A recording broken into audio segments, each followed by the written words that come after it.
I feel like there's a consensus regarding the power of the Pirate King Goldie Roger, and that is bar Joy Boy, Emu and maybe Rocks, that this man stands at the very top of power in comparison to everyone else. However, I've seen a growing amount of skepticism surrounding Roger, especially as I scroll on Twitter.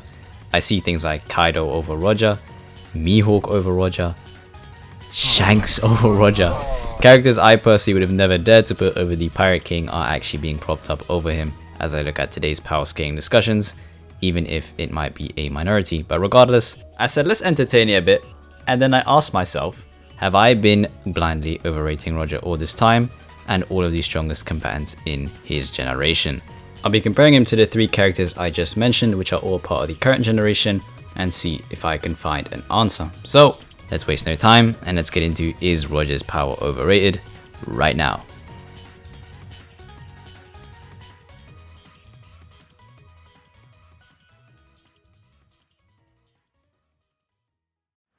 But first, there's quite a few characters we can look at who were present in both the Great Pirate era and the previous one that can give us a decent idea of Roger's strength, and what better place to start than his right hand man and vice captain, Silver's Rayleigh.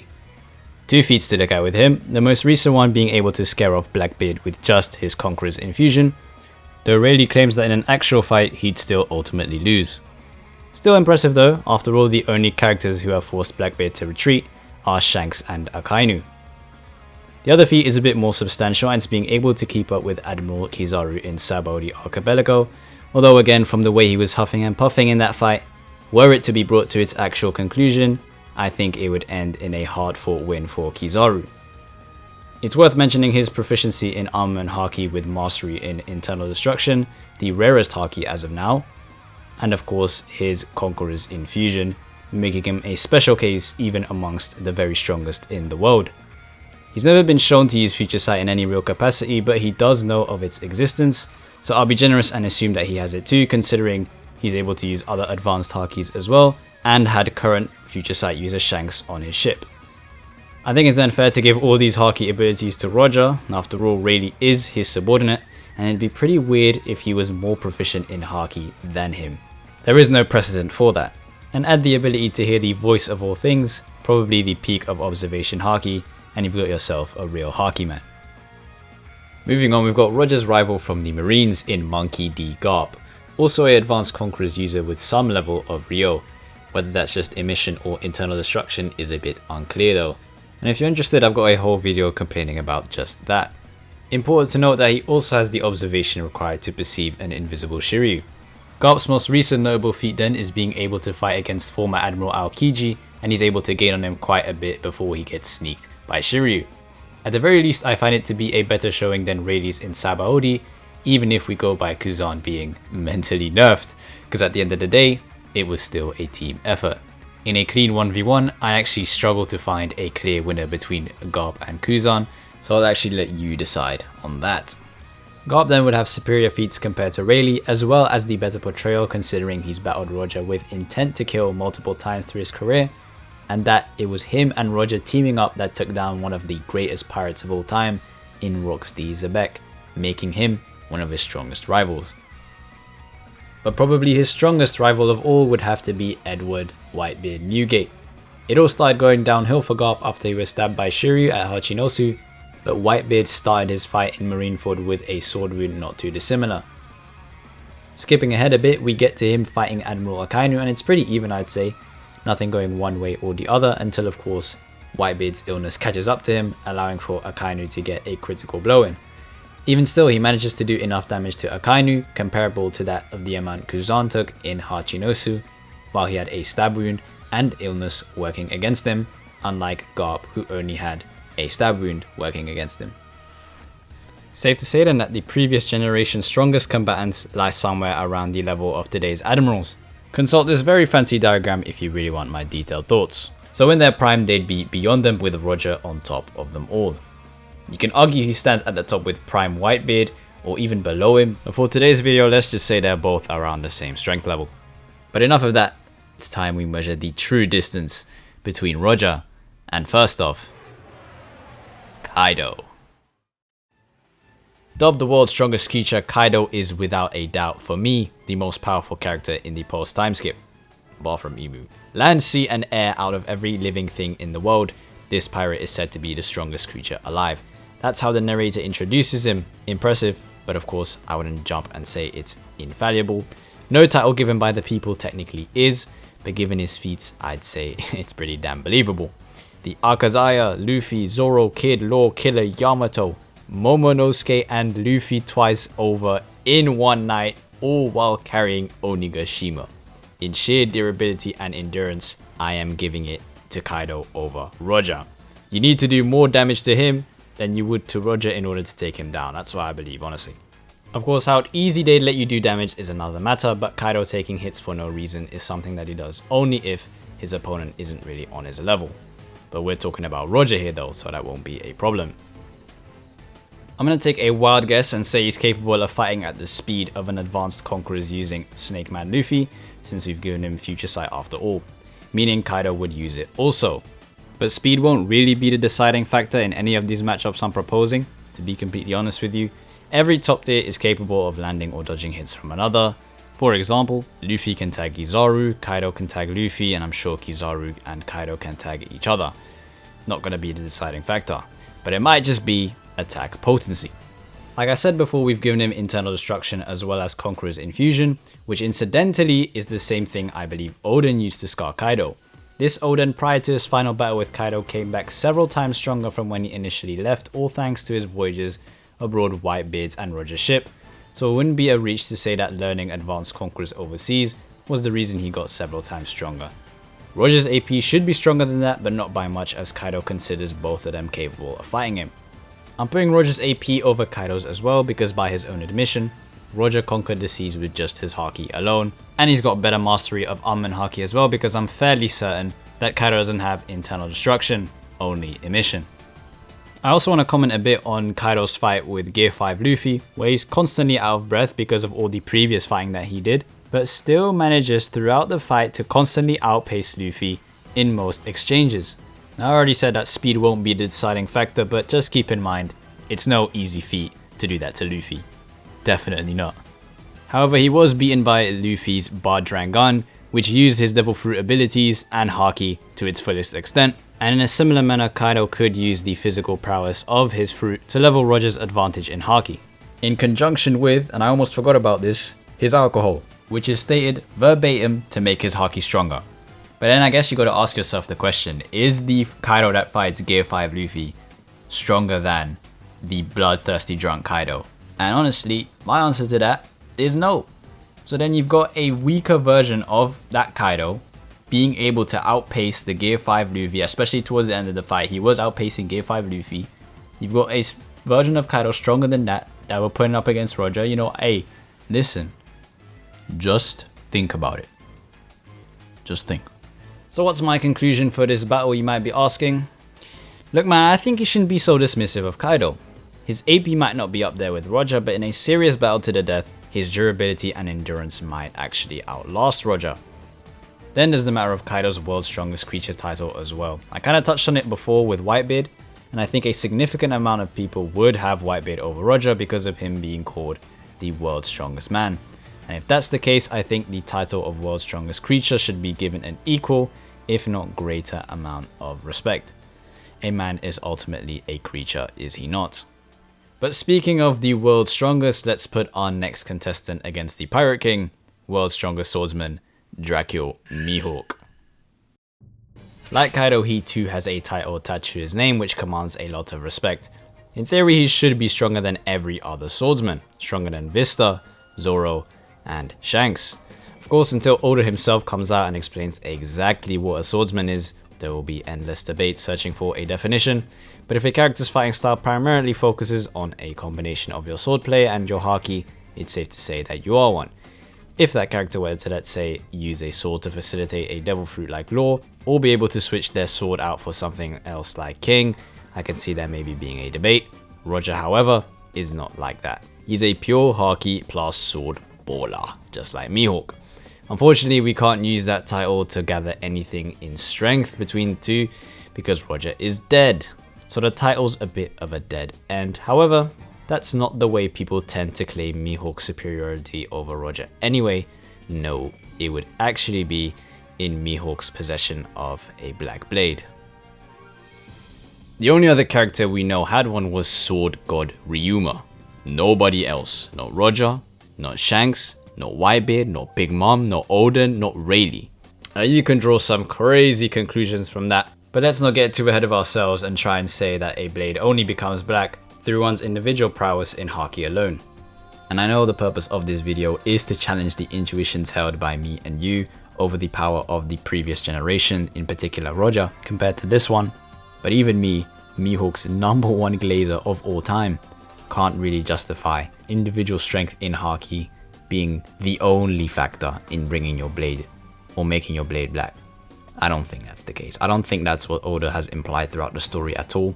I think there's a little bit more to that. And quite frankly, I think it's just a bit of a boring answer. Alright, so let me have a bit of fun in this next part. Thank you very much.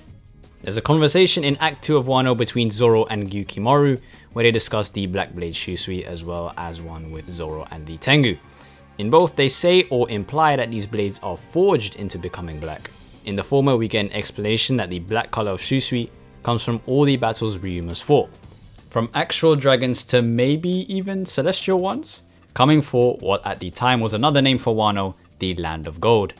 And it's also here where we get a line from Zoro about how he's been wondering about that, the Black Blade I assume, which is a bit interesting. After all, he should already know every sword can become a Black Blade through your Haki. That's what I believe him remembering Mihawk's words after cutting Pika was all about. After that he says, "Do you mean its black color came from?" and he's cut off. Again, in his head, he knows the reason why weapons turn black is because of Haki, and I believe that's how he thought black blades were made for the longest time. But he thought about it a bit more, and with the mention of the word forged, came to a slightly different conclusion. Now we obviously don't know whether that conclusion is true or not, but Oda's decision to make Zoro get cut off is certainly making me think it is. And all this yapping to say that black blades probably don't come from one's Haki alone, but rather, disclaimer, this is just a theory, it comes from fighting other people with weapons or fists clad in Haki. And when those weapons clash repeatedly, it forges your sword into becoming black, which does so after having fought enough opponents and can turn black quicker if the level of opposition is of course high enough. With that, I believe that the person who's fought the most amount of Haki users alive today, and maybe since Ryuma, is Mihawk. He has experienced the most battle out of anyone. It would fall in line with his past of, I assume, him constantly looking for strong swordsmen to fight, and with Ryuma also wandering around the world and fighting the odd swordsman or two along the way. But does that make him stronger than Roger? Not necessarily, but it would give him a lot more opportunities to improve his Haki during battle, which is where most of the improvement comes from, as Rayleigh says. So if Advanced Conquerors is confirmed for him, and it probably is because Zoro has it, he might have higher AP than Roger, supposedly. And as he's the world's strongest swordsman, I also expect him to have a mastery in armament Haki, specifically in internal destruction, and I'm sure he can incorporate that with many different sword techniques that he has available to him. As for durability and endurance, I don't think either of them have a outstanding proficiency in either of them, so I'm just going to say that they're about the same. And as for speed, again, it's about the same for every top tier. But even if you're not completely convinced by Mihawk's AP being stronger than Roger, there is still one characteristic I find within Mihawk that could still give him the upper hand if he were to hypothetically fight him, and that is his extremely perceptive nature, and therefore his observation Haki because of it. Finding Shanks, who is stated to be the hardest Yonko to locate, being able to derive Luffy's true and most fearsome ability in Marineford, and being able to listen to the discussions at the Reverie from his own home. Okay, he didn't do that shit, but it'd be funny if he did. Imagine though. Those are all just a few examples of him being very perceptive in nature, and I'm sure we'll get many more examples as we move into the final saga. So I don't think it's a stretch to say that from all these feats we can derive that Mihawk is probably very good in decision making, especially during battle. Shanks apparently does have a ability where he can kill one's observation Haki, and I'm just wondering why he would develop something like that, and for whom. And we might as well segue to our final matchup from here. Just one more character left then, who also happens to be a swordsman. It's Emperor Red-Haired Shanks, Luffy's inspiration and maybe the character meant to be Roger's successor. Now I'm not gonna bullshit, When thinking about this video, I didn't have Shanks over either Mihawk or Kaido. For the former, it's because he's a swordsman, and for the latter, because he's a living creature. I guess you could say Mihawk's only superior in swordplay compared to Shanks, and Shanks got the upper hand in the Haki play. Haki that doesn't necessarily relate to swords like armament, but rather using conquerors or something to retransform a fruit user. And I guess with Kaido and Mihawk too, to be fair, you can say that titles are ultimately just given by the people inhabiting the One Piece world, and they aren't perfect narrators by any means. Otherwise, I'm sure Emu would probably be called the world's strongest. So no matter your personal ranking of these three characters, I think you should acknowledge that they each have outstanding qualities compared to each other. So if you think one happens to be weaker than all of them, I don't think you'd make that much of a difference when comparing them to Roger. That's what I want to say with that. On the topic of times of ancient, there is one man that might have the most credence to be top 1 of all time, and it's the first pirate Joy Boy. We saw his Conqueror's Haki towards the end of the Egghead arc do some crazy stuff, and since one's Conqueror's Haki is a showcase of how strong they are, it's safe to say this guy's pretty good. And there just so happens to be 3 things during that burst that I think will be relevant in our scaling of Shanks. Number 1. Dory thinks Shanks' and Joy Boy's Conqueror's Haki are comparable. Joy Boy's unhostile Conqueror's Haki at least. Whether that means Joy Boy is doing all that and technically not even trying, I don't know. Regardless, Dory poses the question, meaning Shanks is kind of up there. Baby. Allegedly. I don't know. I don't know. Number 2. Joy Boy's Haki manages to cancel the Gorosei's powers, not dissimilar to how Shanks did Admiral Greenbow at the end of Wano. You might want to immediately dismiss Shanks' feat and go, it's less impressive to do that to one Admiral than 4 of the Gorosei, and even less so because his is a concentrated attack rather than Joy Boy's omnidirectional one with no focus point. But do consider that Shanks hit Greenbow from like 50 miles, oh, I don't know why I said 50 miles, I don't know how big Wano is or the oceans around it. There's never really been a consistent size for islands in One Piece anyway. So just know that I hit him from very far away, bro. I don't know. You've also got to consider the strength difference between Admirals and Gorosei. Personally, I've got the Admirals over the Gorosei without their immortality gimmick. So the Haki required to detransform one Admiral might be equal to the amount needed to detransform 2 Gorosei. Actually, I don't know about that. There seems to be kind of an emphasis on the Gorosei's Haki, and part of that might come from Emu.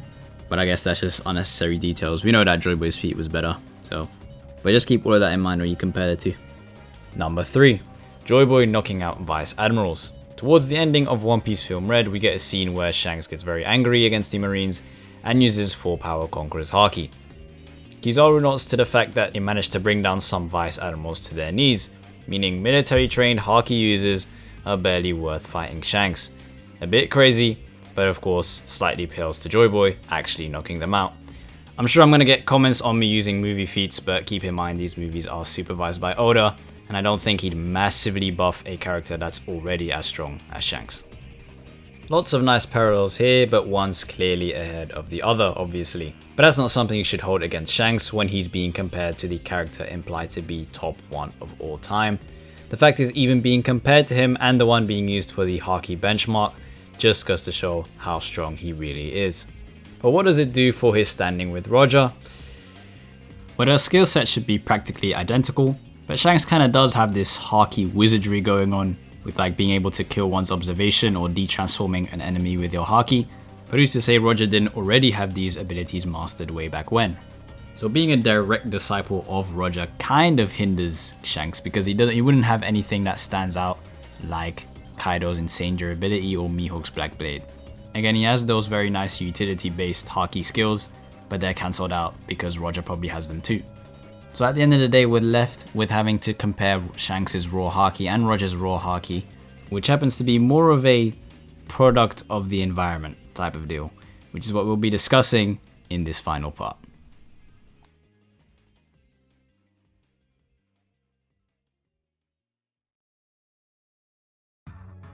Ultimately, what stops people from taking opinions like Mihawk over Roger seriously is the stature of the title of Pirate King, and you can't blame them.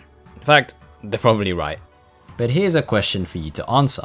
When Luffy finally does become Pirate King, will it truly mean the same as Roger's title of Pirate King? No, That's what Chinjiao tells us in Dressrosa. The era Roger operated in is not the same as the one after his death in regards to how hard it is to find the One Piece. Road poneglyphs are the way you get to Laugh Tale, of course. 3 of them he essentially found for free.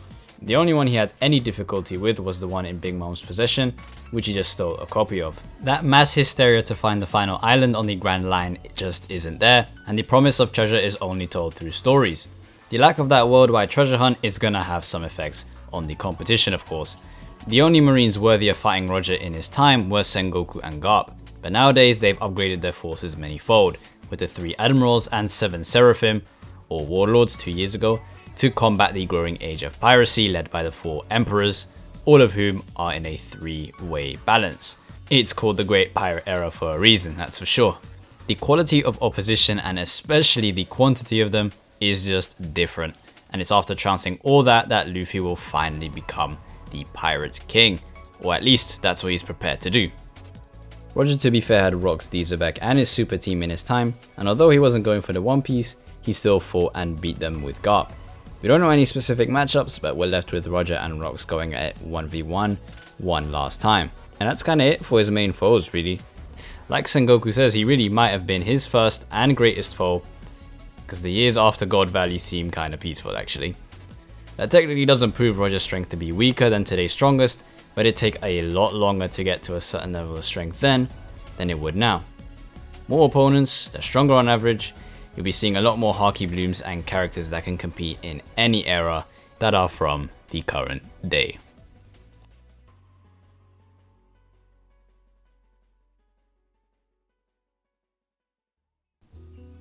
Conclusion?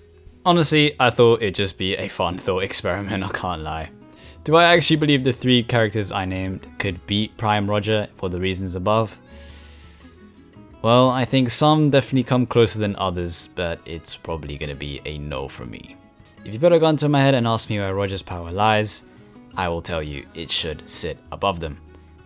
But if you don't, I'll be refraining from any absolutes until we get something on Black Blades, okay? Just remember that. However, ask me if his power is overrated, then I'm a bit inclined to say yes. If there's one thing you should take away from this video, is that the top tiers of One Piece don't have massive gaps of power separating them. All of them can take each other on and will suffer great damage in the process if any of them win.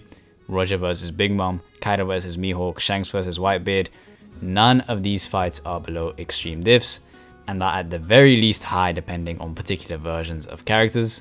Throw in any admirals too, and I'm sure none of the fights would go below high diff. And in general, I feel a lot of people kind of treat One Piece scaling like it's Dragon Ball, where there's crazy gaps in power levels, but it's really not. That's, I guess, the moral of the story and what I'd like to get across. Comment any thoughts if you wish, like if you liked the video, but subscribe before you do.